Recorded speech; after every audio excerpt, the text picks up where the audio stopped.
গত বৃহস্পতিবার থেকে টানা বৃষ্টিতে বানভাসী অবস্থা বাংলার একাধিক জেলার। বন্যা ও ভূমিধসে বিপর্যস্ত হয়ে পড়েছে প্রতিবেশী দেশ নেপাল। বিধ্বস্ত হয়ে রয়েছে বহু ঘরবাড়ি। নেপাল পুলিশ জানিয়েছে বন্যার কারণে দেশের প্রায় 1/3 এলাকা বিদ্যুৎ বিচ্ছিন্ন। অর্থাৎ বন্যার কবলে এই মুহূর্তে প্রতিবেশী এক দেশ। গত বৃহস্পতিবার থেকে টানা বৃষ্টি, রীতিমতো বানভাসী অবস্থা। বাংলার একাধিক জেলায় যেমন বানভাসী অবস্থা, বন্যা এবং ভূমিধসেও কিন্তু বিপর্যস্ত হয়ে পড়েছে এক প্রতিবেশী দেশ, সেটা হচ্ছে নেপাল। বিধ্বস্ত হয়েছে বহু ঘরবাড়ি। নেপাল পুলিশ জানিয়েছে বন্যার কারণে দেশের প্রায় 1/3 এলাকা বিদ্যুৎ বিচ্ছিন্ন। রাজধানী কাঠমান্ডুর সঙ্গে সংযুক্ত জাতীয় সড়কগুলো সহ দেশব্যাপী প্রায় সব সড়কই যোগাযোগ বিচ্ছিন্ন হয়ে পড়েছে বলে জানিয়েছেন তারা। শেষ খবর পাওয়া পর্যন্ত ভয়াবহ এই বন্যায় মৃতের সংখ্যা 241-এর কাছাকাছি, আহত 150-রও বেশি। বিপদসীমার ওপর দিয়ে বইছে বাগমতী নদী এবং তার উপনদীগুলো, যার ফলে রাজধানী শহরের একাধিক জায়গায় ধস নেমেছে।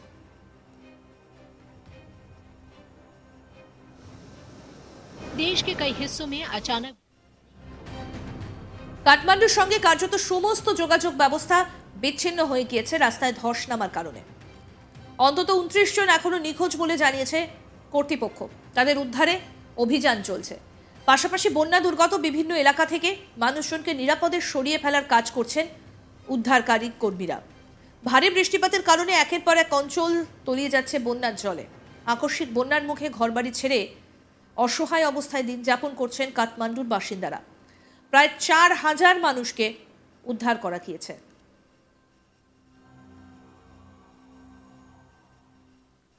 নেপালের স্বরাষ্ট্রমন্ত্রক সূত্রে জানা গিয়েছে বন্যা দুর্গতদের উদ্ধার এবং নিখোঁজদের খুঁজে বের করার জন্য প্রয়োজনীয় সমস্ত গুরুত্বপূর্ণ পদক্ষেপ নেওয়া হচ্ছে। দেশের প্রতিটা কোনায় বিপর্যয় মোকাবিলা দলের সঙ্গে তল্লাশি অভিযান চালাচ্ছেন নিরাপত্তা বাহিনীর জওয়ানরা। এখনো পর্যন্ত 4500 জনেরও বেশি বন্যা দুর্গতকে উদ্ধার করা হয়েছে বলে জানিয়েছে নেপাল সরকার।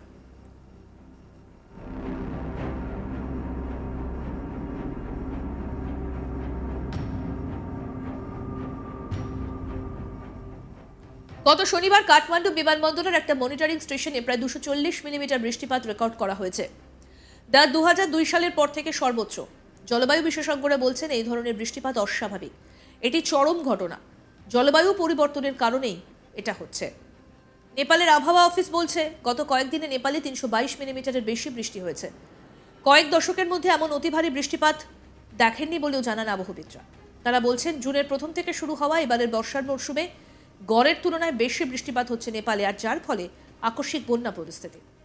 একটানা বৃষ্টির কারণে মাটি নরম হয়ে ঘটছে ভূমিধসের ঘটনা।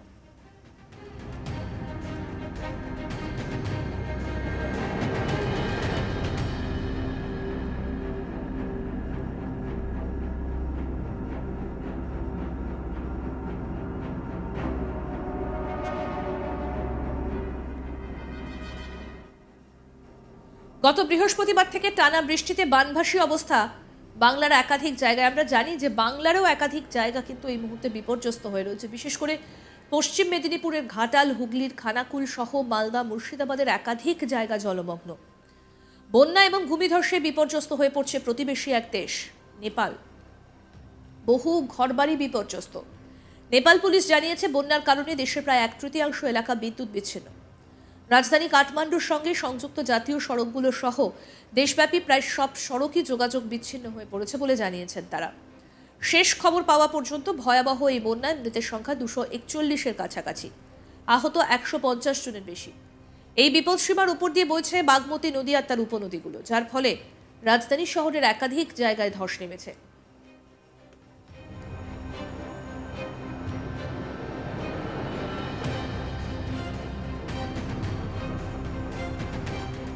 কাঠমান্ডুর সঙ্গে কার্যত সমস্ত যোগাযোগ বিচ্ছিন্ন হয়ে গিয়েছে রাস্তায় ধস নামার কারণে। অন্তত 29 জন এখনো নিখোঁজ বলে জানিয়েছে কর্তৃপক্ষ। তাদের উদ্ধারে অভিযান চলছে। বন্যা দুর্গত বিভিন্ন এলাকা থেকে মানুষজনকে নিরাপদে সরিয়ে নেবার কাজ করছেন উদ্ধার কর্মীরা। ভারী বৃষ্টিপাতের কারণে একের পর এক অঞ্চল তলিয়ে যাচ্ছে বন্যার জলে। আকস্মিক বন্যার মুখে ঘরবাড়ি ছেড়ে অসহায় অবস্থায় দিন যাপন করছেন কাঠমান্ডুর বাসিন্দারা। প্রায় 4000 জনকে উদ্ধার করা গিয়েছে।